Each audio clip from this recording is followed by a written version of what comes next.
The radical.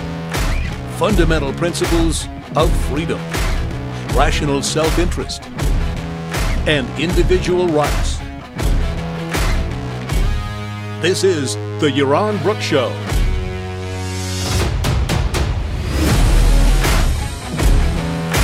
All right, everybody, welcome to Yaron Brook Show on this, Tuesday night, second show in 2 days. Let me just start before we get to the topics I listed. Let me just start by, I guess, with news from the Israeli election, although I think it's too early to exactly tell, but we now have exit polls, and, you know, the exit polls seem to be very sad or negative for the prospect of the political party Zehut that I talked to you about the last couple of times. So the opinion polls before the election showed them as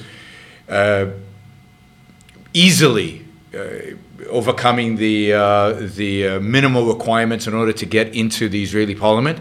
But the exit polls show that they did not meet those minimal requirements. So we'll have to see. Tomorrow will be, I believe, quite a suspenseful day, whether they actually pull it off or not, whether they actually make it into the Knesset, the Israeli parliament, or not.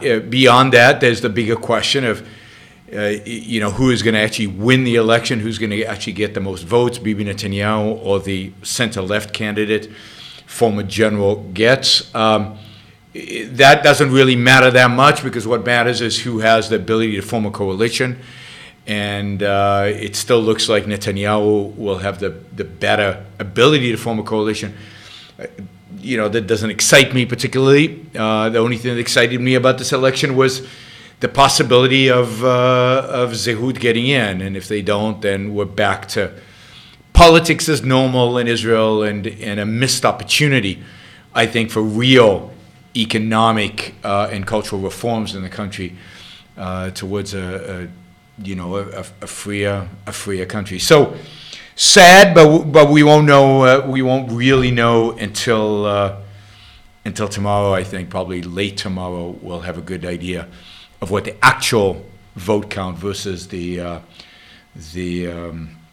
polling numbers are. The exit polls. We know from past experience, both in America and other places, that exit polls often get it wrong. So it'll be interesting tomorrow to see what the actual results are. So just thought I'd fill you in, given that I've been talking about this election quite a bit. All right. What I'm covering today is a number of questions that I got via the survey topics. Those of you who support me on either Patreon, Subscribestar, on my own, YaronBrookShow.com. You have access to this, to the ability to both propose topics and to vote on those topics. And we're going to cover some of the topics that got the most votes today. And the top one is this question from Jacqueline and about Grievance Studies. So let's go through this. Can you do a show on the Grievance Studies and how objectivism both aligns with and diverges from the views of those behind the studies? Self-proclaimed classical liberals. Well, they're not, but we'll get to that. Personally, I think that what they're doing is amazing. Would like to know your thoughts on it. And she linked to some views. So let me just say first, I have not looked in depth into everything that they've done. I've kind of read in the news and watched a few of the videos that they have produced. I've watched a few of the interviews. I'm sure there's more in depth I could look at it, and I will. It is an interesting topic. I will say that they don't call themselves classical liberal. They call themselves liberals. They call themselves leftists. They are the authors of the Grievance Studies, or the authors of the hoax. The authors of the hoax all consider themselves left of center. They are kind of I wouldn't call them a classic left. I call them classic left, not classic liberal. Classical liberal are people who believe in free markets. These people clearly don't. They're much more on the Bret Weinstein axis, and I don't think Bret Weinstein is a classical liberal when it comes to, for example, economics and things like that. And indeed, they contrast themselves with classical liberals in some of the interviews I saw they consider themselves leftists. So what did these people do? Well, basically what they did is they had a hypothesis about many of the journals in such fields as race studies, gender studies, queer studies, and a lot of other studies that I think ultimately illegitimate academic study departments dedicated to to study the oppressed minorities of different kinds. And there's a whole litany of these kind of departments, and there's a whole litany of journals that publish articles written by scholars or people who call themselves scholars in these fields. And the idea here is, or the idea that the researchers came up with, is reading these journals and reading what has been published regularly in these journals. What they've discovered is a particular pattern, that it seemed that all the articles published in these journals followed the same pattern. That is, they followed basically the idea that the kind of the intersectionality idea, the idea that if you're white and male, you are bad in some deep sense, that you're inherently, intrinsically bad, you're intrinsically racist, you're intrinsically the oppressor. And that anything that supported that kind of argument, any kind of claim, any kind of argument, any kind of study, any kind of made-up story, it seemed to be, that supported this idea that white males were the oppressors, that everybody who's white is a racist in one way or another, that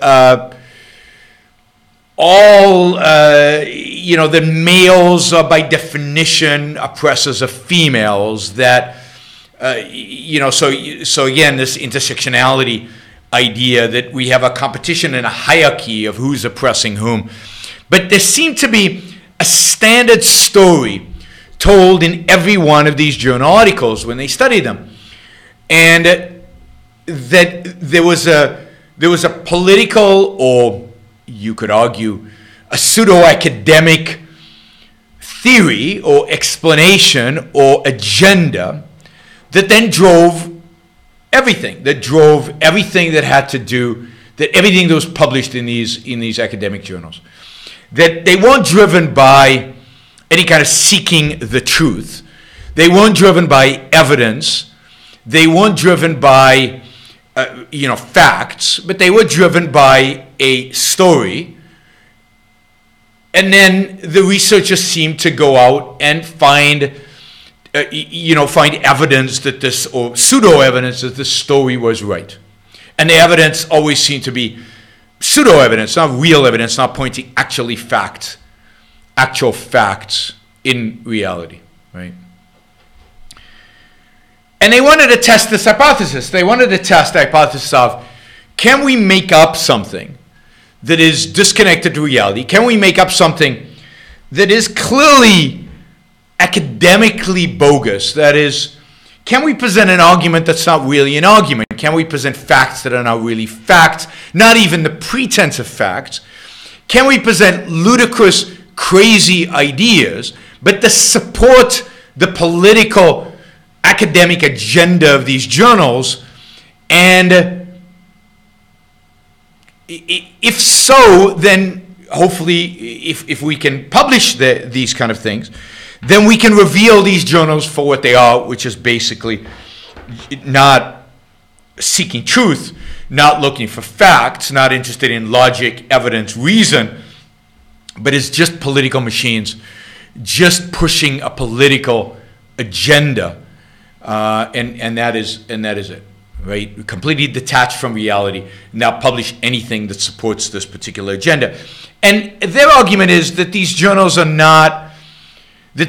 real power out there in the world. That is, that these journals really fuel an entire movement of the left, that a lot of what's going on, that what happened in places like Evergreen College and what happened in a lot of other colleges that restricted ability of people to speak, that placed crazy limitations on what is taught in classes. And I've talked in the past about all kinds of examples of this in the whole intersectionality issue, that that these journals were fueling that because they were providing all these nuts, all these crazies, with the semblance of, what would you call it, professionalism, with the semblance of academic authority, with the semblance of academic credibility, with the semblance of being the representatives of science, right, of evidence, of truth. So that exposing these journals for what they really were, which was motivated by this particular ideology, and part of it's political, part of it's philosophical, and as having no scientific credibility, as having no basis in fact, in reality, in reason, in logic, that would really serve a purpose of undercutting the entire political agenda and the entire activist agenda of the people who took these journals seriously and then went out and acted out based on what these journals had to say. So what they decided to do is to make up journal articles, to make up facts, to write somewhat ridiculous ideas that just came into their mind, and put together some facts that seem to support their agenda, but not in any kind of rigorous scientific methodological way, but to ignore methodology, to ignore reason, to ignore logic, to ignore science, and just present these arguments, these papers forward. Now, I have not read these articles, so I don't, I can't vouch for their success or the extent to which they really did flaunt the kind of the anti-science, anti-reason kind of methodology. Just to give you an example, they wrote a paper on dog parks as rape condoning spaces, that allowing dogs to hump each other in these parks, and the attitude of the dog owners towards it are all symbolic of rape culture, which is basically the idea that men intrinsically are programmed, not programmed by their genes, because this is a cultural idea, that the culture is such that it reduces men to being animalistic attitude towards females. And that men have, that there's no really, that they behave like dogs, that they behave like animals.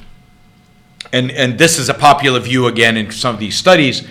And, and the idea is that, and in the paper they talk about, what do we do with dogs? Well, we put them on a leash, and they say, well, we'd like to put men on a leash so that they don't behave in these animalistic ways towards women. But, that's unreasonable. We can't really put men on a leash. So what can we do? Well, maybe we can have those collars we shock men every time they behave in bad ways towards women. And they go, well, we can't really do that. So we need to think about ways in which we can use what we observe about animal behavior to treat men in a way that teaches them is not the right word, to behave appropriately to women.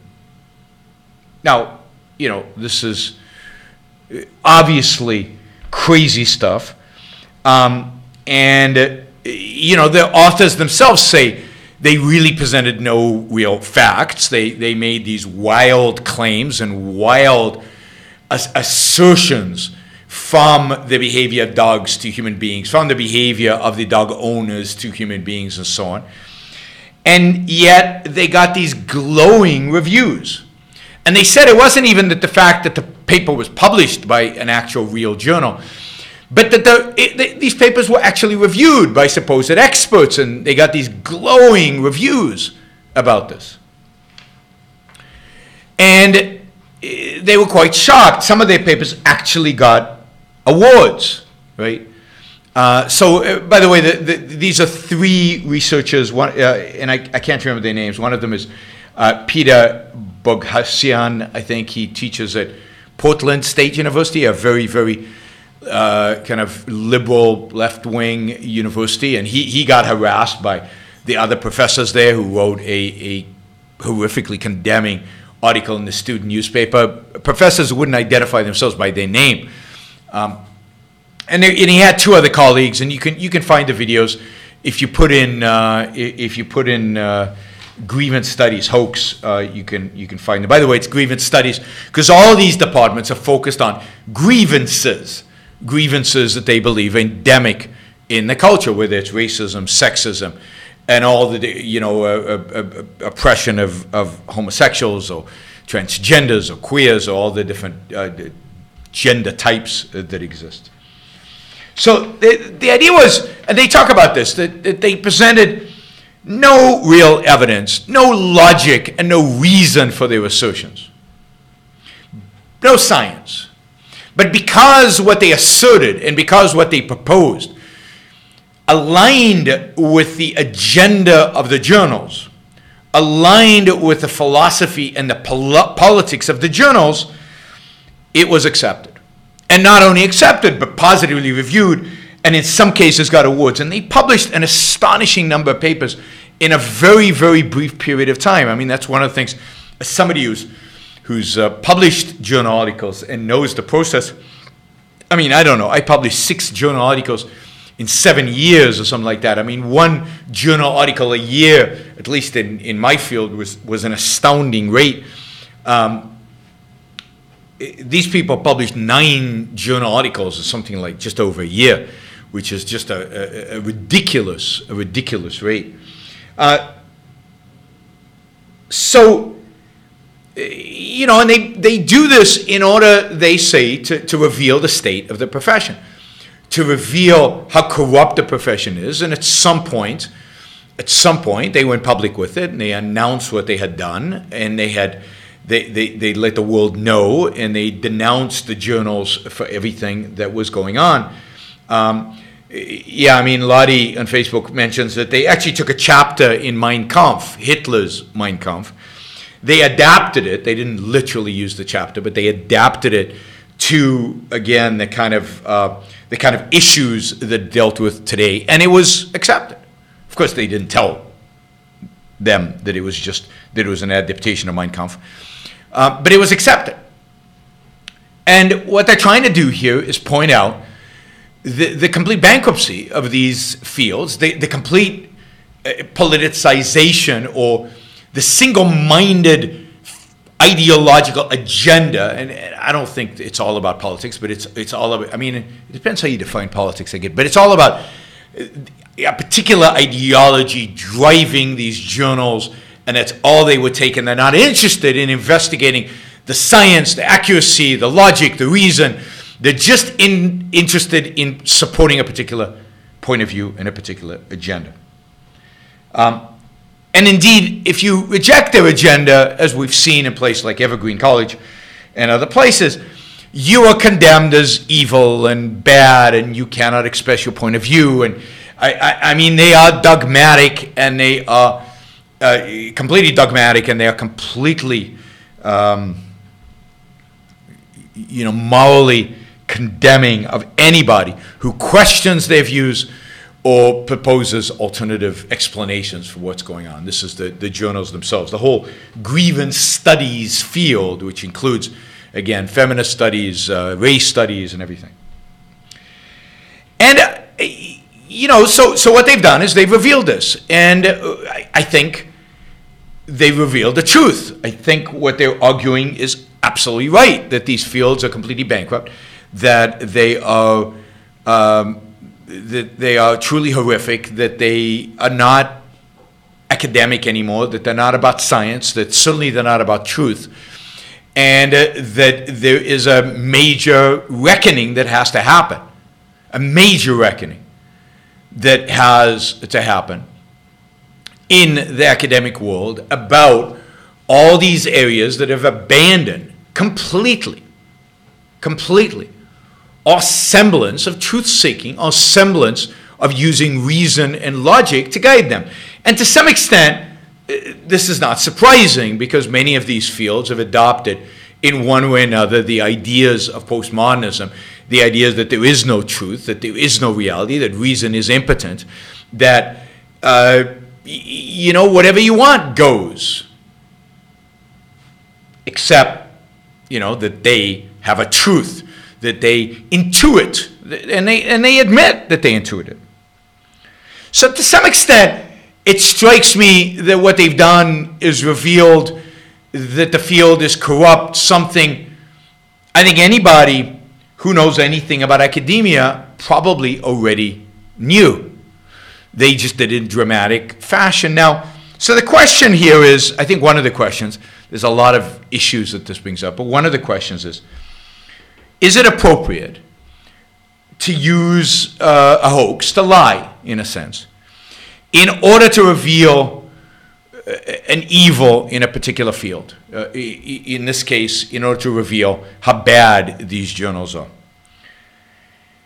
And I think, my view is, yes, it can be appropriate, but I don't think it's very effective. That is, I don't think at the end of the day it matters, because I don't think it's news, and I don't think anybody really cares, and I don't think that without presenting a positive, an alternative, that anything actually changes. So I definitely think it can be appropriate, when a field is so corrupt, when it so negates reason, it so negates everything, and where an academic system is built around preserving and protecting and defending these kind of people through the tenure system, through the journal system, through the review system. And this is entrenched into academia.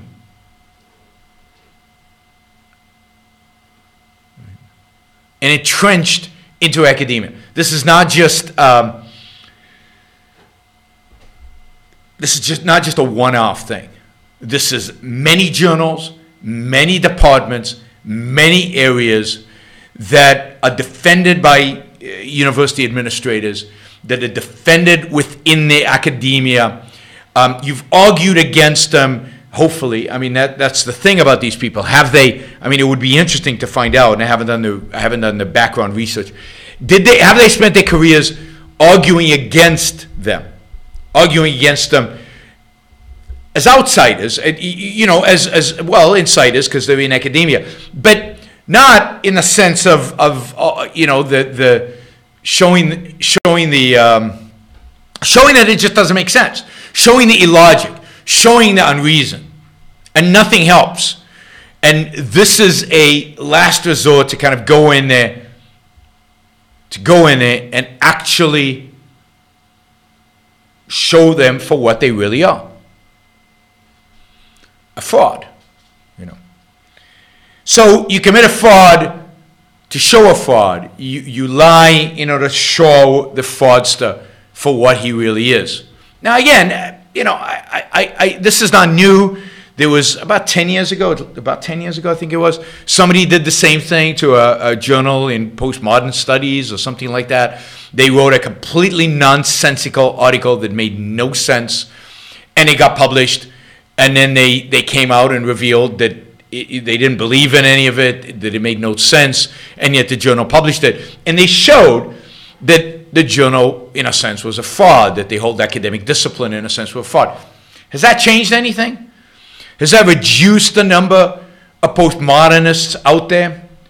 So again, while I'm not opposed to using the technique, particularly if you reveal it, if you go public with it, and if you do it fairly quickly, I just don't think it's very effective.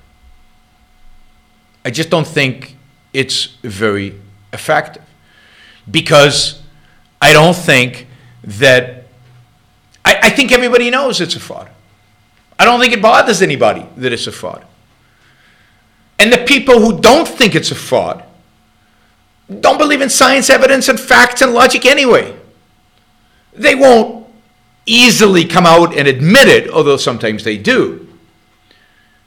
But they're not going to be convinced by saying, look, here it is, I published an article, and it has no facts, evidence, logic. Well, we know that. We don't believe in facts, evidence, and logic. we believe in that it's intrinsic, that it is beyond dispute, that white males are homophobic and anti-women and so on, and that's it. And now we just need to continue to convince people of that. And see, the other side doesn't mind lying about this stuff, and I don't think showing them just that they lie is enough. I don't think it actually solves anything. I don't think maybe you might say the innocent bystander. Well, maybe, but look, these arguments are so stupid. They're so ridiculous. I mean, that's what the hoax shows, that their articles are just the same as the other articles published in the journal, and they're just made up, and they're ridiculous and stupid, right? Dog parks as rape condoning spaces. I mean, just hearing that is ridiculous and stupid. So one wonders, are there people on the fence who this could convince that, yes, feminist studies is a bad idea, or some feminist departments, or these feminist journals are completely corrupt and bad? I just don't see it, I guess. I think a lot of this is, I think people know it. What is missing, what is really missing, is the intellectual arguments against these ideas. Well, it's not even against these ideas. Let me say this, and I know some of you are not going to like this. None of these fields come into existence in a vacuum. There has been, men have behaved badly towards women. The Me Too thing is not random. It's now being extrapolated and abused, but there have been men, more so in the past than in the present, I believe, that have used the fact that they are stronger, the fact that they have, that maybe they're in a position of power, to take advantage of women. Men have treated women badly in history. And as a consequence, there was a legitimate case for the original feminist movement to try to argue against this and to promote the fact that women are equally able in many areas as men. Right? So what needs to happen is we need a rational approach to this whole issue of masculinity and femininity. A rational presentation of ideas around femininity and masculinity, not a denial of the past, not a denial that they haven't been abuses, but appropriate accounting of those abuses, and then a positive presentation of a proper relationship between men and women, masculinity and femininity. So it's not enough to ridicule their position. It's not enough to make fun of them and to show their stupidity. Much more importantly, and the only way we will ultimately undercut them, is to have a positive, science-based, psychology-based presentation of the alternative theories. Right? Now, the problem there is that I don't think there is such a positive presentation being made. So a lot of people use Demore, the guy at Google, as an example. Look, he wrote this wonderful essay. And the fact that he was condemned, and the fact that he was, I did a whole show on Demore, and you can find it on my podcast. And the fact that he was treated the way he was treated was completely unjust. But the presentation he made about men versus women and the differences was also pretty weak. And the fact that people like Jordan Peterson came out and said, oh, this is all based on science, this is all great, just shows how pathetic the state of discussion and the state of debate about what is masculine, what is feminine, what are women capable of and not capable of? Where has there been discrimination? Where there hasn't been discrimination? I mean, the side arguing against the postmodernists has done such a poor case in actually shaping a rational, reason-based discussion about these ideas. And to a large extent, the problem is that many people on this side of the debate don't believe in things like free will. And it's very hard to have a rational presentation of racism or sexism, an appropriate view of racism and sexism, if you deny free will.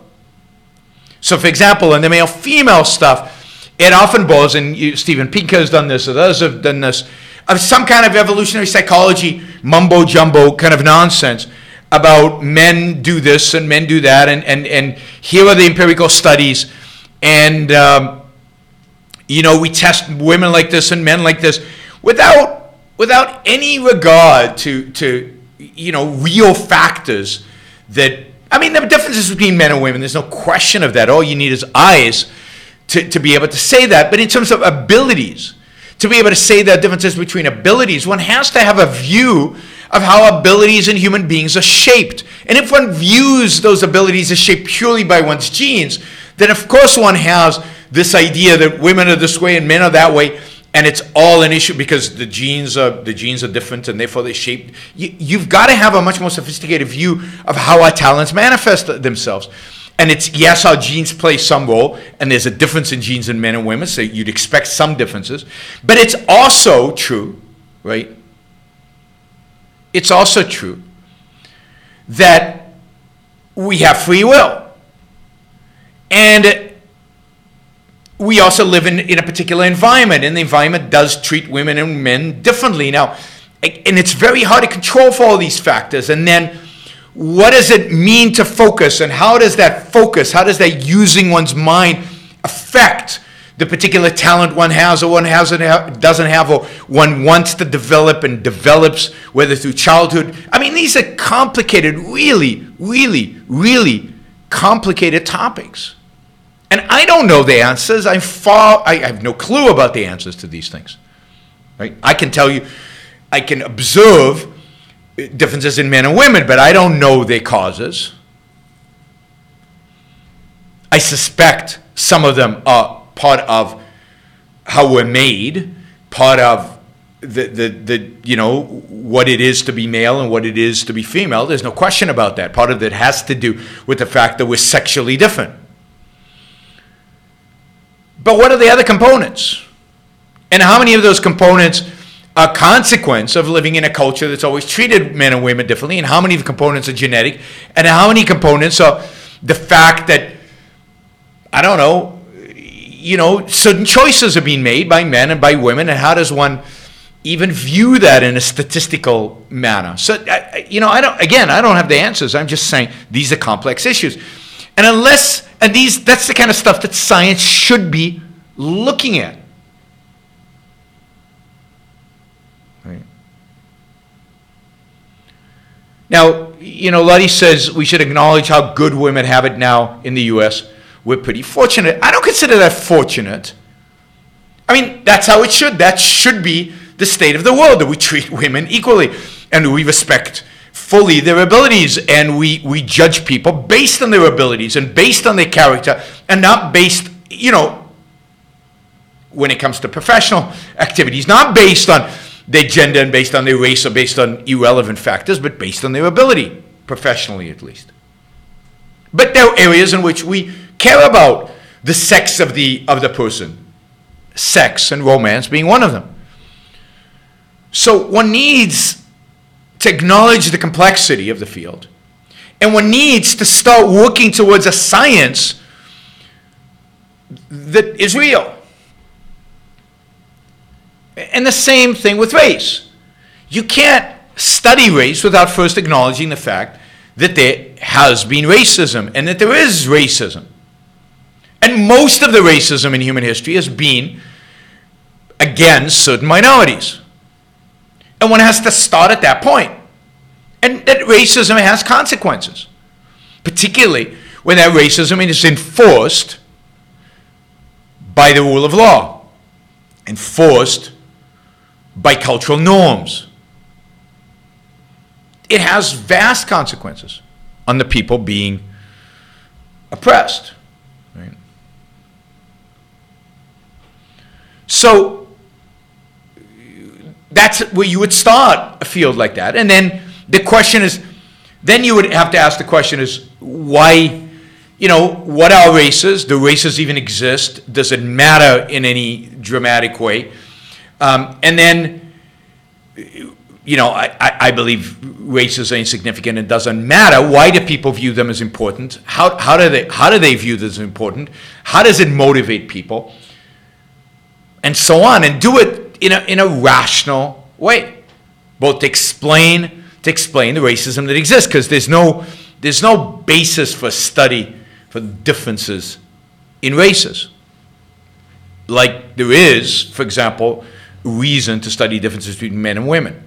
So the whole IQ studies of racist stuff, I think, are completely and utterly bogus and nonsense. And I've talked about IQ before. And by the way, there's quite a bit of, there's a work being done by Nassim Taleb, who is arguing that the whole IQ debates are bogus, partially because the way IQ is measured and the way statistical inference is being made off of the IQ studies is completely irrational. And we're talking about a world-class, I have a lot of criticism on Nassim Taleb, but we're talking about a world-class statistician, somebody who knows stats, if he knows nothing else. And he's saying the math is wrong. The way they infer conclusions from the statistics is wrong. So, but the whole approach is wrong. The whole interest in that view is wrong. Okay. So, I don't condemn the hoax. I do think it's useful, and I think it's an interesting academic kind of study, if you will. And I assume they're going to write it up, whether they write it up as a book or an article, and they reveal these journals for what they are, and they publish them. They got full page. They got very positive reviews in places like the New York Times. They got a front page story. So much for leftist journalists supposedly only supporting the radical leftist perspective. The New York Times was actually took the position that these hoaxes were useful and presented to the world. I haven't heard that any of these journals have gone out of business. I haven't heard of any of these academics being fired from their jobs. Of course, you can't because they've got tenure. I haven't heard of fewer people signing up for their courses or fewer people actually engaging in these disciplines. Because at the end of the day, I don't think it's going to be that effective. The only effective mechanism to repudiate is to argue for reason, argue for logic, argue for science, and argue for reason, logic, science in these particular disciplines, and start the process, which I think is much harder than any hoax, start the process of actually creating such sciences. Doing the work necessary where it's relevant. Some of these departments shouldn't even exist. Some of these journals are completely and utterly, unequivocally bogus, and they should not exist. Many of these departments, as academic areas of focus, should not exist. And that should be the argument, and the argument should then be what should exist, and how do we actually study these topics, the topics that should exist. But I don't think there should be all these subspecializations of departments. There should be something like sociology that studies kind of the interrelationship between human beings and between groups of human beings. And, under that, you should study a lot of this stuff. It doesn't strike me that you need all these feminist study expertise and queer studies and gender study, all these many different iterations. But again, I'm open to arguments that some of these fields are legitimate if studied properly. And clearly the fields today are corrupt, bogus, nonsense. And I think the hoax partially reveals that. Again, I don't think you needed the hoax to reveal that. I think anybody with eyes, anybody with a brain, not with eyes, who actually read the claims of these people would know that this is just nuts. All right, I don't see any. There are no super chat questions on this topic.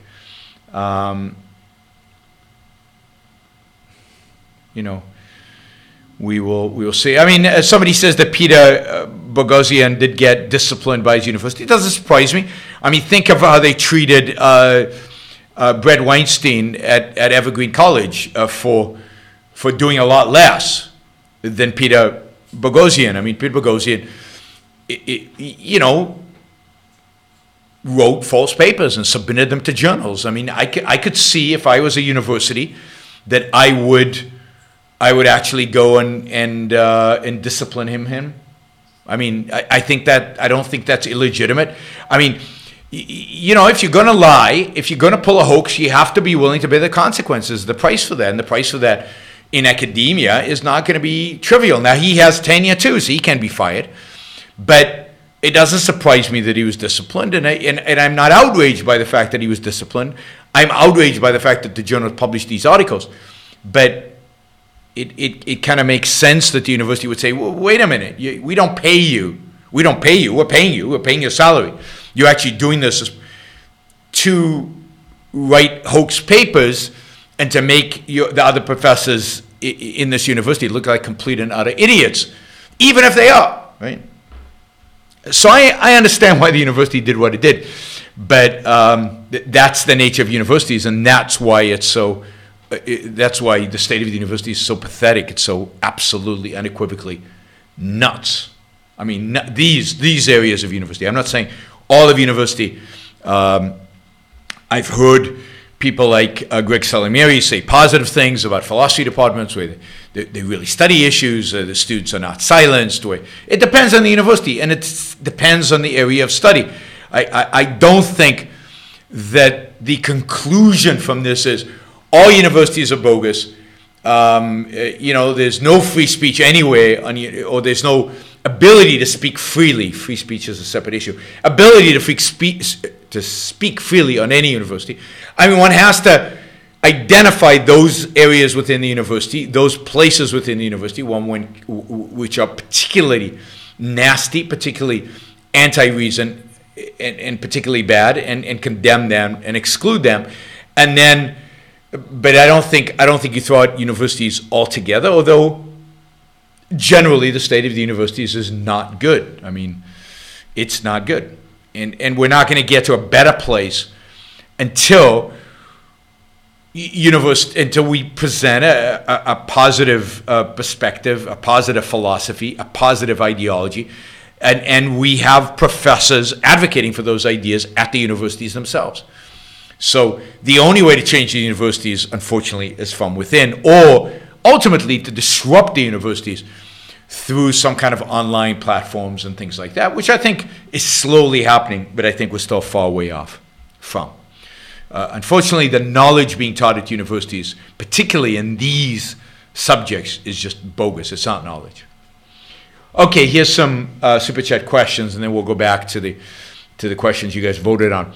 Do you think the India-Pakistan conflict, even with the problems that India has, is similar to the Israeli-Palestinian conflict, and might that be why they've developed stronger ties? I mean, there certainly is similarities between the conflicts. Both conflicts came about when the British left and kind of drew, if you will, artificial lines in the sand in terms of division of creating different countries. I think in a sense the Israeli conflict is somewhat worse because we're talking about a tiny piece of land that both parties want. With India and Pakistan, both India and Pakistan are distinct entities. I don't think either one of them disagrees with that. The conflict then is over a piece of land that was not clear when the lines were drawn who it belongs to. And there's continuous struggle between those two. I don't know that India is as good in terms of as civilized as Israel. In some respects it is, in some respects it isn't. I think India still has a way to go before it is a part of Western civilization. I think Israel already is Western civilization. I think India is kind of a bridge towards the West, if you will. It's got elements of the West. It's got certainly an educational system that is much more Western. And but there are certain cultural elements in India that are not that different than the cultural elements in Pakistan. So it's more difficult for me, and I think rationally, to get excited about supporting India. I mean, I'd support it against Pakistan because Pakistan is so bad and Pakistan is so much influenced by the Islamists. But it's not that India is as good as, let's say, I think Israel is, culturally, philosophically, politically even. And again, I say that with a gazillion criticisms of Israel and a recognition of how flawed it really is, right? How flawed it really is. So I would say that but yeah, I think the parallels are there. I think Pakistan is very similar to Israel's neighbors. It is dominantly Muslim. It is, for the most part, a barbaric culture, though even in Pakistan, you will find many Western-educated Pakistanis, and there's a real conflict within Pakistan because there has been, and there was more in the past, a really Westernized elite, and for a while Pakistan was run as a secular country, and its Muslim roots and certainly Muslim radicalism they tried to root them out, but they weren't successful, partially because their own failures as secularists, and partially because Pakistan is such a big country and so rooted in Islam, it couldn't. So there definitely are some parallels, and yeah, there's no question that the strong ties between Israel and India have to do with the fact that to some extent they have a common enemy. The common enemy is a variety of different forms of totalitarian Islam that manifest themselves in Pakistan and manifest themselves in Hamas and Hezbollah and in the Palestinian Authority and in much of the Middle East. So, but the conflict is so complex. I mean, realizing who the real enemy is unfortunately nobody does, and nobody. I mean, even with India, the real enemy is Saudi Arabia, because without Saudi Arabia, Pakistan wouldn't have been quite as radicalized as it has become. It is Saudi money that funded the madrasas, that funded the schools, that have radicalized Pakistani society, and it turned it against the West, and it's turned it into a hub of Islamic fanaticism. So it is still Saudi Arabia that is the enemy, in spite of the fact that the local enemy right there is Pakistan. But yes, the parallels are there. India today basically represents Western values, and it seems to be moving in that direction more and more. Let's hope it continues, and let's hope that that continuation is not just in economics but in culture as well. I mean, the caste system in India has to be broken up and has to disappear. The kind of behaviors like arranged marriages have to go away from Indian culture for us to consider it a Western culture. All right, what is your opinion on the anti-vaccine, anti-vaxxer movement and the measles outbreak in New York City? Are the mandatory vaccines justified? I mean, this is a complex issue. I mean, generally, I think the anti-vaccines, from everything I've seen, from everything I know, is not based on science. So while there might be some negative side effects to anti-vaccines, to vaccines, the benefits way outweigh the negatives of it. On the other hand, I also find it troubling that the government has an ever-increasing list of vaccines that they force children to take. I don't think the government is responsible for the health of children, and therefore I don't think the government should be dictating, the kind of level and the extent of the vaccine. I mean, I wasn't vaccinated against a lot of these childhood diseases because the vaccines didn't exist. So I had the childhood diseases. They're unpleasant. I remember being taken to, in a sense, chickenpox parties to meet people who had chickenpox so I would get it, because getting it as a child was viewed as far less damaging than getting it as an adult, which I think is right. So I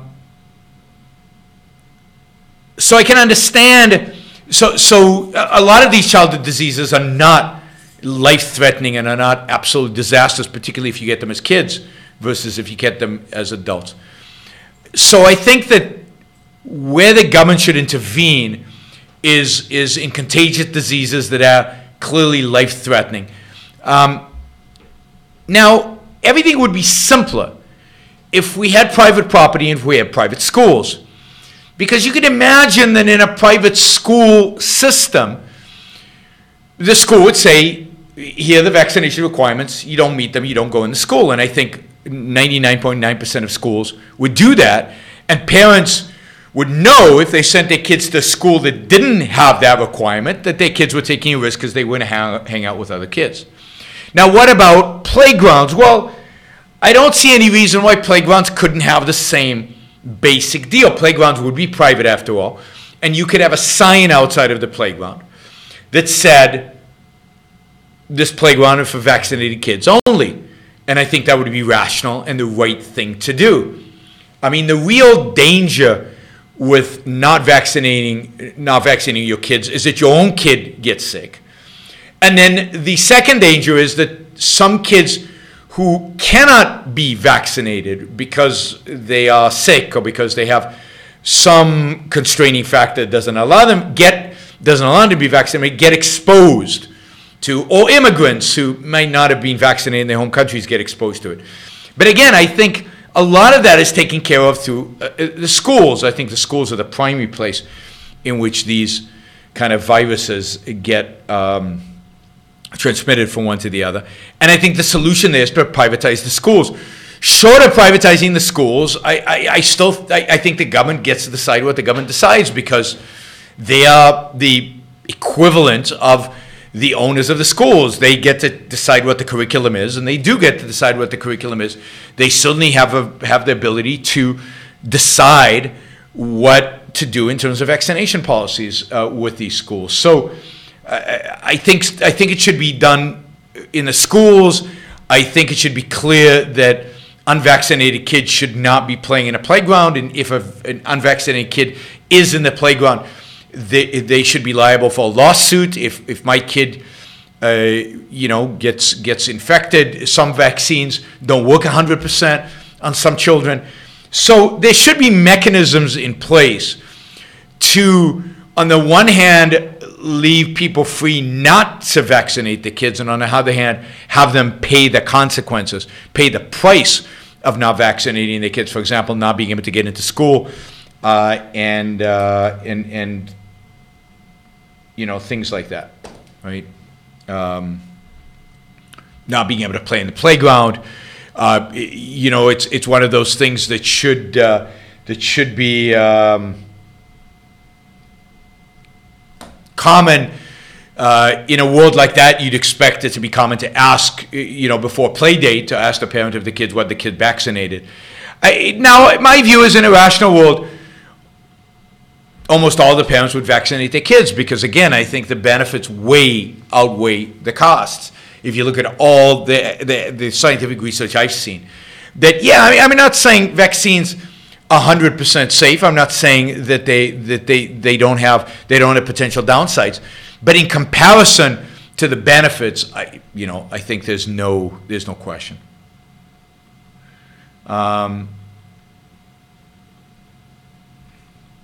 All right, let's see. What is your opinion on veganism, PETA, and animal rights? Well, I mean, veganism as an ideology, I think is a ridiculous ideology. I mean, you can eat what you want to eat, and some people are disgusted by the idea of eating meat. I think that's irrational. And I mean, we're an animal, we're a carnivore, and there's absolutely no reason. Some people don't like the taste of meat, and that's fine. I mean, there are all kinds of reasons why you would be a vegetarian or a vegan. Turning it into an ideology is what I find offensive and what is irrational and wrong. PETA is evil. PETA and the whole animal rights movement are evil institutions because they are driving towards the denial of individual rights, of human rights, of rights for human, in the name of animals that cannot have rights because they don't have, rights. Again, rights are a necessary social feature, a feature that, or a concept, a political concept that comes into existence when we interact socially as a consequence of the fact that we must use our reason in order to survive, and it forces the enemy to reason. So rights is the recognition of that force should be extracted from society, that force has no role in society, that coercion has no role in society. Now, animals live by force. Animals only have force. So what is even the idea? Applying rights to animals is just an absurd, irrational idea. So, and PETA's motivation is to stop research, to stop improving human life, and in that sense, I think it's just an evil ideology and an evil set of ideas. So veganism, I take as more, I mean, it's probably as an ideology, it's probably driven by the same kind of motivation, but I take a lot of vegans as being innocent. PETA is a vicious organization that has done damage to scientific research, that has done damage to private property, that has threatened the lives of scientists. It is an evil, borderline terrorist organization. Whoops, looks like I'm bleeding. Whoops, sorry. On the video, must look ugly. So that's my view, and animals don't have rights for the reason I just articulated, right?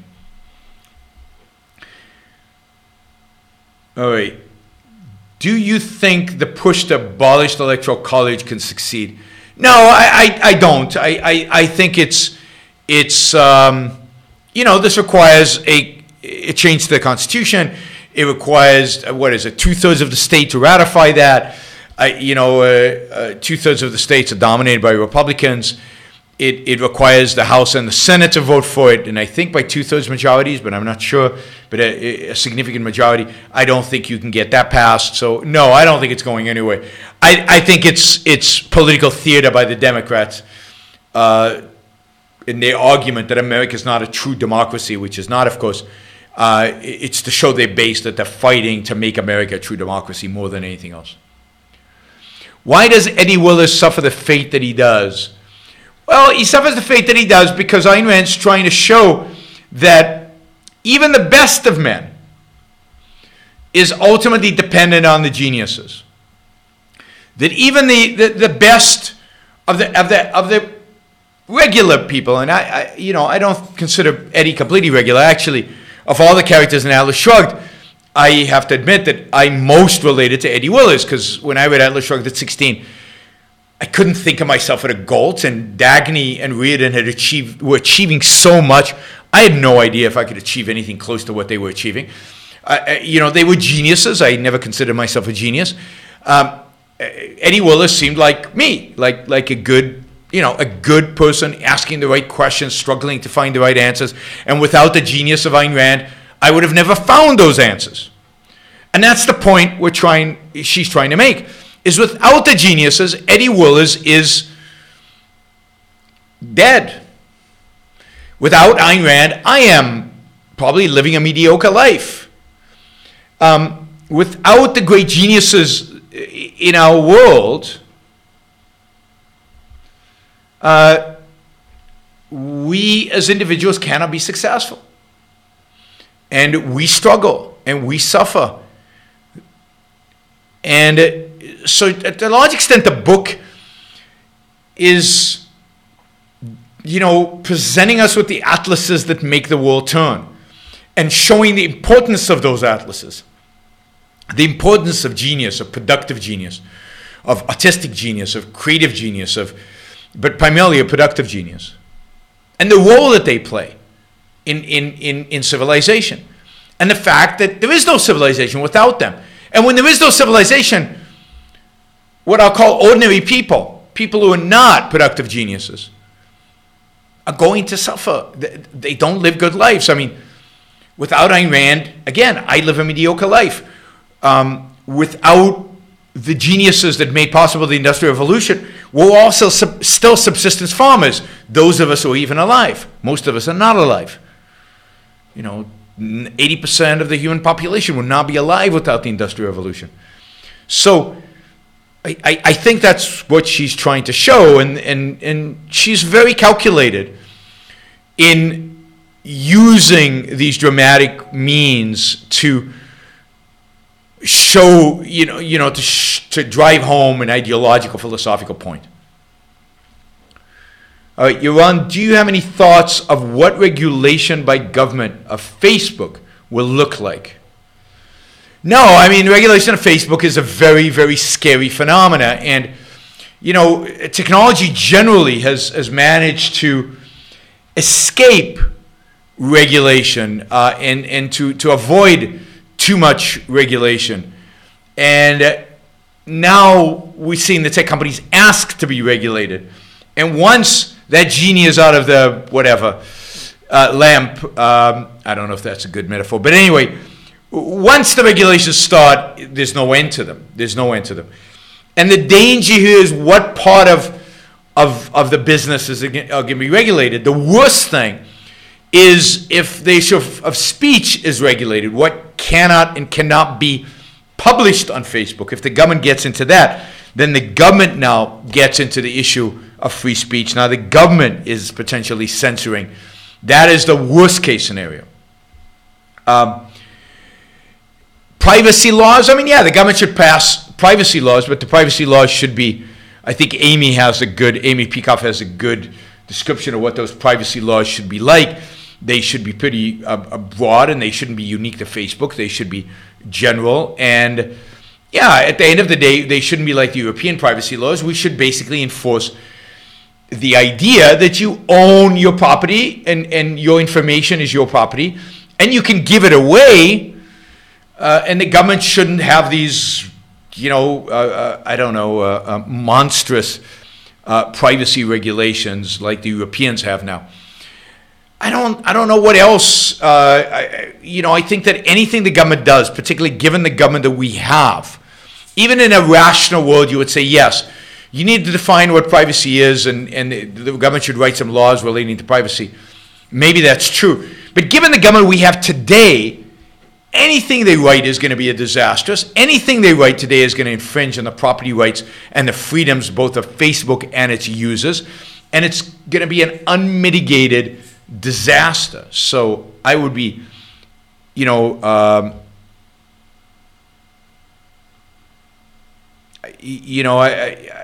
I would be against any form of regulation. Any form of regulation is going to be horrific. It's going to be horrific because it'll have consequences not just on Facebook, but on all tech companies. It'll introduce regulations into Silicon Valley in a way that they've never been before, and it'll suppress innovation. It'll suppress new companies coming about. It will suppress real progress. It will be a disaster to our progress, our future success, and our lives. The value we get from this technology is unbelievable. It's so immense. Right? So, one of the beauties of Silicon Valley has been the relative freedom to innovate and for the atlases to manifest, for productive geniuses to do their thing. And we all benefit from that massively. Any kind of regulations of that will reduce that innovation, will reduce the ability of those giants to produce. Some of them will go overseas, some of them will produce just at a lower rate, but it'll just be useless. Somebody says, unless it's a law that brings Alex Jones, that would be horrific. Again, that the government gets to be in a position to decide who comes back and who doesn't, who goes on and who doesn't, all of that. would be truly a step in a very bad direction in terms of free speech, long term in terms of free speech. All right, let me answer one more question because they got a lot of votes, or two more questions because they got a lot of votes from the survey that we did, and then we're going to call it a night. The first one is from Daniel. He asked, Elon Musk and the SEC were back in the news when Musk tweeted how many cars Tesla would build in 2019, and the SEC sued him for violating its settlement with them. What is the SEC really after? Is this related to the Martha Stewart conviction? I mean, it's related to the Martha Stewart conviction in the sense that the SEC is very stringent on insider trading laws, and insider trading laws are unbelievably irrational. They're unbelievably illogical. And incredibly harmful the way they're practiced today. Martha Stewart was convicted because she got a tip from somebody who was unrelated to the firm, I think from her broker, and she traded on it, and then she was convicted because she made money on what she should have known was inside information. But the whole definition of inside information is not objective. It's not clear in the law. And when Elon Musk says how many cars Tesla would build in a public statement, which is Twitter, how is that violating inside information? How is that manipulating the price when he's just conveying information to everybody? And if that information he believes to be true, if he is lying about the number of cars he believes, then he would be committing fraud. But this is SEC. The SEC wants to control rigorously the flow of information from companies to the public, and to particularly to specific publics, specific groups among the public. And it does this through massive bodies of regulation, including insider trader regulations. I don't think there's any particular agenda item here other than it had a settlement with him that I think stated that he shouldn't make public statements about the future of Tesla through mechanisms like Twitter, and he violated it. But the public settlement was wrong to begin with, and the whole interest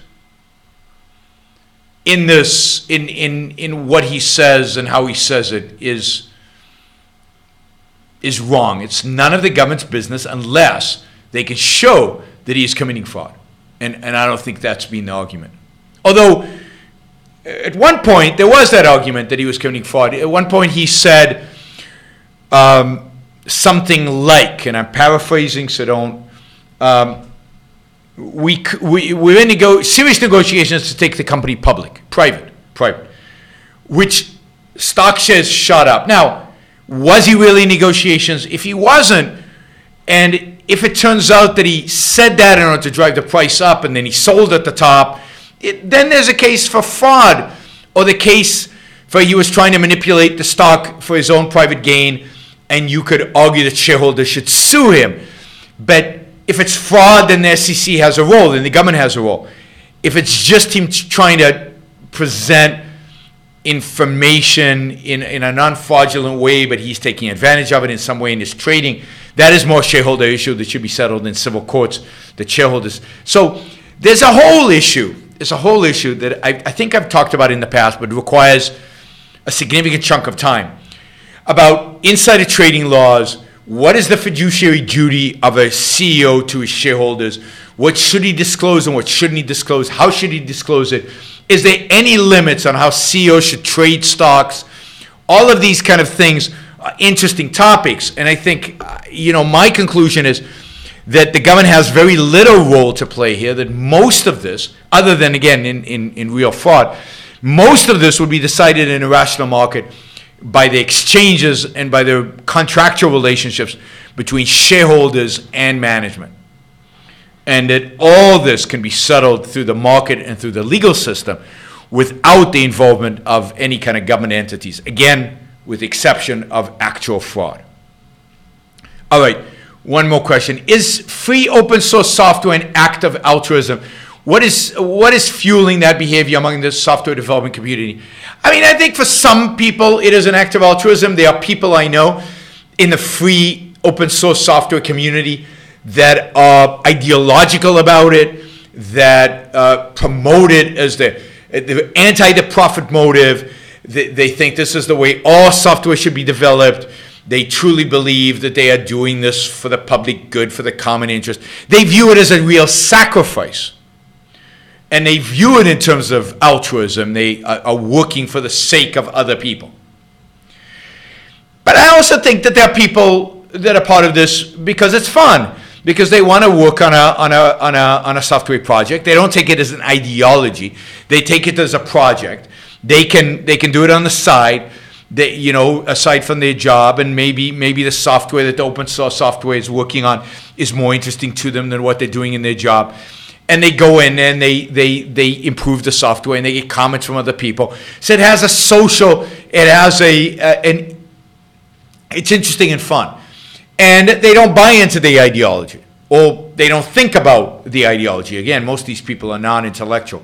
And they're just doing it, so they're not doing it for altruistic reasons. They're doing it for self-interested reasons because they're enjoying it. And it's a nice challenge for them. So as an ideology, I think it's altruistic and bad. As just a behavior, not everybody participating in the behavior. And there would probably be free open source kind of software projects, even in a free market, even in a non-altruistic market. I can imagine groups of people getting together, developing a project together, and having the fun of doing it in a way that was not structured around a business. I think lots of things happen in a free society that are not driven by money, not driven by profit. People can do all kinds of things, and certainly profit and money create a certain level of stress. They create a certain structure, and you might want to do some stuff more as a hobby in a sense. And I see nothing wrong with that. Again, I see something wrong with the ideology and the drive of these people against for-profit businesses. Okay, Kyle asks the final question, and it's an important one. And he says, am I excited for the last season of Game of Thrones? I mean, yes, I am. I'd like to see how the story plays out. I'd like to see what they've done with it. I'm worried because I didn't like the last season. I didn't think it lived up to previous seasons. I thought it was rushed. I thought there were a lot of shortcuts and there were a lot of illogical leaps. And I'm worried about this season. I'm also worried about how mystical they will get. I forget the kid's name who can go into the past and I don't know, all that stuff. And I wonder how big of a role that is ultimately going to play.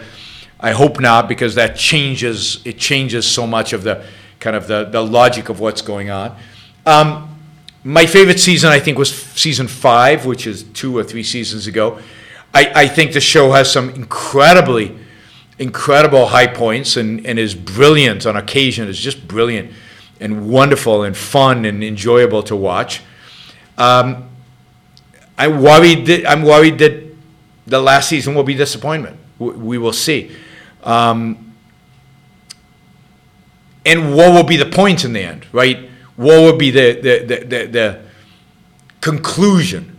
You got Daenerys. Is it Daenerys, the mother of dragons? You've got the mother of dragons, who is a queen who stands for freedom. Will she go all the way with that? Will she go all the way with that by destroying the throne, by rejecting the idea of being a queen, by truly, freeing her subjects? Because right now they're subjects of hers. I did not read the books. But I enjoy the Game of Thrones for exactly its visual. I mean, the scenes that I remember from Game of Thrones, I remember because of the visual power that they have. And that's its strength. I think the series has done an excellent job realizing that the medium of film is primarily a visual medium. And as a visual medium, I think it's striking and stunning. Some of the scenes are so beautifully and dramatically done. And that's what I enjoy primarily about it. The story, at the end of the day, it's just a big power struggle and I think overly violent and just a crazy mystical stuff going on. What I enjoy is just watching it unfold, and I enjoy the particular moments of drama and the intensity that they can bring out of it. The story is just silly, right? And so I'm looking forward to it. I have to say I'm looking forward to it. I'm in California, I have this massive television, 85-inch or whatever, and a fantastic surround sound system and all of that. And that's what makes, Game of Thrones enjoyable for me. I can't watch Game of Thrones on an iPad, and I've got a nice television here in Puerto Rico, but I don't have the sound system. So I'm kind of worried about having to watch it in what I consider suboptimal conditions, because so much of my enjoyment of Game of Thrones is, again, the visual drama elements of it, and the sound, just the theatrical effect of the whole thing. Now, we won't do this today, but in the future, if you'd like me to tell you why I think season 5 is the best season, and if you'd like me to tell you some of my favorite scenes from Game of Thrones, that would make a great $20 super chat questions, and I'd be happy to do that. So feel free, but we're gonna call it a night tonight, and I will see you all now. I'm gonna do my next show, I think, unless something else comes. I'm gonna do.